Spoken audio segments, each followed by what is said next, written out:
Acesse o site da Bandeirantes, www.radiobandeirantesgoiania.com.br. Jornal Bandeirantes.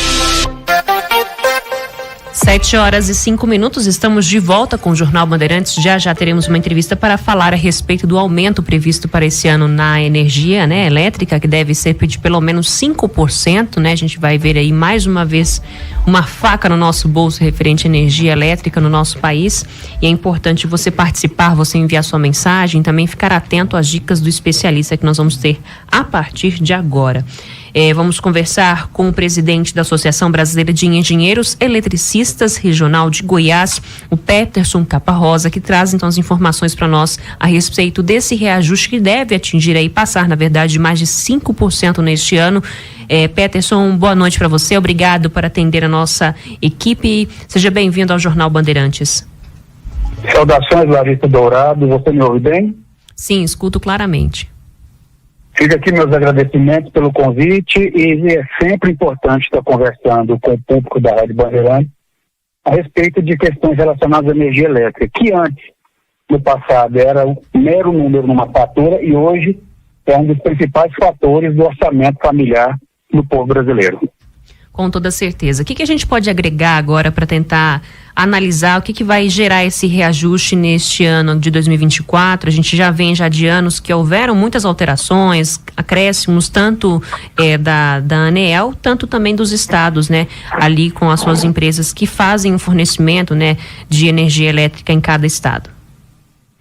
Bem, Larissa, assim, para o público qualificado e fiel da Rádio Bandeirantes aqui da nossa cidade de Goiânia, é preciso ficar claro que energia elétrica é como se fosse um grande condomínio. Eu sempre gosto de dar esse exemplo.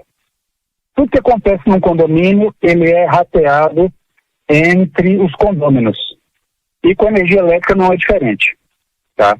Quando o diretor-geral da ANEEL, Sandoval Feitosa, fez esse comentário, se não me engano, 2 ou 3 dias atrás, a respeito desse aumento médio de 5,6% de energia elétrica, eu fui dar uma pesquisada e a gente tem que buscar a seguinte compreensão. Nós consumimos mais energia elétrica do que nos últimos anos. A energia elétrica se tornou um bem praticamente fundamental na vida da população. A falta de energia elétrica no curto prazo, ela já traz prejuízo. No longo prazo é incalculável. Então, o que a ANEEL tem feito nos últimos anos? É o lançamento de leilões para a construção de novas linhas de transmissão para poder transportar aquilo que é gerado à distância para os grandes centros consumidores. Isso traz um impacto na fatura de energia do consumidor final. Nós temos também os encargos setoriais, que esses são os principais componentes que elevam o valor da energia elétrica para quem consome no final. E tem um ponto que a população não conhece, porque às vezes ela não acompanha no dia a dia, é a devolução de uma bitributação, ou seja, nós pagamos 2 vezes um tributo, que foi julgado pelo STF, se não estou enganado, em 2021, e determinou o seguinte: devolva-se a todos os consumidores que pagaram 2 vezes o tributo. 2 vezes não, correção, que pagaram o tributo de maneira incorreta. E o final desse pagamento está acontecendo por agora. Então, na hora que terminar essa restituição desse pagamento pago em duplicidade, nós vamos ter esse incremento na fatura. Ou seja, mais um acréscimo. Mas na verdade, Larissa, esse acréscimo só. Não estou defendendo aqui, de maneira nenhuma, tributar ou taxar ainda mais a população que já paga tantos impostos, talvez seja a carga tributária no Brasil a mais alta do planeta. Mas se a gente for tirar esse último quesito que eu comentei, que é a restituição de impostos pagos de maneira indevida, que foi uma falha, nós temos que deixar claro que o consumidor final, que é você, Larissa Dourado, eu, Peterson Caparrosa, e tantas outras pessoas que moram no Brasil, foram sujeitas. Na hora que isso for corrigido por justiça, nós vamos ter 2 fatores principais que vão agregar esse acréscimo na fatura de energia, que vai, em certa medida, impactar o orçamento das famílias brasileiras. E mais ainda, certo? A produção industrial, comercial e da prestação de serviços, que em dada medida vai retornar isso para a gente com o aumento de seus custos. Certo. E aí, quando a gente fala sobre esses aumentos, ainda tem aquela questão da bandeira amarela, né, a bandeira verde, a bandeira vermelha, que são utilizadas aí para cobrar uma taxa a mais, um valor a mais na conta de energia, quando, dependendo da época que nós passamos, seja muito calor, né, a questão quando tem poucas chuvas, isso também interfere também nesse aumento que deve trazer esse ano de 2024, ou não? Tudo interfere, Larissa, tudo interfere nos incrementos nas cobranças a mais da energia elétrica para o usuário final. Como eu falei lá no início da nossa entrevista, é a questão do condomínio. Só que há um problema nessa questão, que você bem colocou, e eu já tenho debatido isso há alguns anos. As bandeiras tarifárias, elas, sob a minha ótica, elas representam a falta ou a ineficiência dos órgãos que administram o ambiente energético do nosso país em se planejar. Se nós estamos percebendo ao longo dos anos que as precipitações, ou seja, o nível e a intensidade das chuvas estão reduzindo, e além de reduzir, elas estão ficando mais longas, as estiagens ao longo do tempo, isso já tinha que ter sido previsto, as obras estruturantes, certo? As geradoras de energia suficiente para poder cobrir essa ausência. Eu tenho comentado muito em algumas entrevistas que ao longo dos anos se criou uma demonização em relação à geração de energia elétrica hídrica por represamento. Ou seja, você construi aquela grande represa, segura a água para poder gerar energia, guardar aquela água para períodos de estiagem e no momento oportuno fazer a abertura das comportas.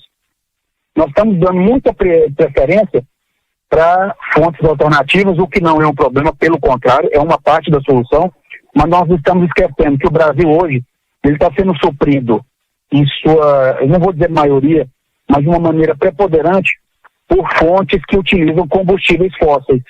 Resumindo, a gente está tirando o protagonismo da fonte hídrica, que ela é renovável e barata, e colocando dentro da nossa matriz energética mais usinas que utilizam combustíveis fósseis, derivados de petróleo, carvão mineral. Aí fica um paradoxo. A gente quer melhorar o ambiente do nosso país em detrimento de uma fonte que é limpa, mas a gente utiliza uma fonte que joga resíduos de carbono na natureza. Tá certo. E tem alguma alternativa, alguma orientação para que os nossos ouvintes fiquem alerta enquanto a questão de economia, de uso consciente da energia também, para que possa gerar algum tipo de economia no final do mês ou não? Larissa, sempre tem. Sempre tem. Eu gosto das perguntas dos jornalistas porque por si só elas já trazem algumas respostas. Certo? Vamos a algumas orientações interessantes. Nós sabemos que será fato que a energia elétrica no Brasil aumentará em média 5,6%. Talvez mais, talvez menos. Isso é inevitável, não há praticamente nada que possamos fazer para mudar isso. Agora vem a autorregulação. Se eu sei que eu terei um aumento do principal insumo dentro da minha casa, do meu ambiente de trabalho, da minha indústria, do meu comércio, da minha prestação de serviço, eu tenho que fazer uso racional dessa energia. Se eu não estou enganado, eu assisti um filme ano passado chamado Oppenheimer. E tem um personagem lá que apareceu que eu gosto muito dele, que é Albert Einstein. Ele falou num dado o seguinte, que é loucura você fazer a mesma coisa repetidas vezes e esperar um resultado diferente. Se a gente sabe que a energia vai aumentar, nós temos que automaticamente começar a rever o nosso nível de consumo. Literalmente cortar os excessos. Você deixa a televisão ligada enquanto vai tomar banho, desliga a televisão. Você gosta de ouvir rádio, mas na hora que você está ouvindo rádio, você está em outro local, desliga o rádio. Não deixa luzes acesas em cômodos em que você não está. Regule o aparelho de ar-condicionado para uma temperatura que dê conforto térmico, algo em torno de 20 a 23 graus. Mantenha a porta fechada, as janelas fechadas. Ou seja, é cortar literalmente o acesso. Porque energia elétrica a gente não vê o consumo exagerado. Mas na hora que a fatura chega, a gente sente no bolso. E se não alterar literalmente a forma de consumi-la, nós vamos pagar mais caro à medida que os aumentos vierem. Com toda certeza. Gostaria de agradecer, então, o presidente da Associação Brasileira de Engenheiros Eletricistas Regional de Goiás, o Peterson Caparrosa, que está conversando com a gente, falando sobre esse aumento que deve vir aí, uma consequência de ações, de reparos e outras situações na energia elétrica do nosso país, né? E isso influencia também o estado de Goiás. Peterson, muito obrigado pela disponibilidade de conversar conosco, explicar, dar dicas e sempre ser tão atencioso aqui com a nossa equipe da Rádio Bandeirantes. Larissa, eu agradeço pela oportunidade, por essa, vou chamar de parceria, e pelos convites que vocês têm feito a mim desde dezembro de 2022, a gente debater e esclarecer a população sobre esses temas. Energia elétrica é literalmente fator de vida financeira e de sucesso de determinados empreendimentos da nossa área. Meu agradecimento, sempre me chamar, estarei à disposição. Muito obrigada, agora são 7 horas e 15 minutos.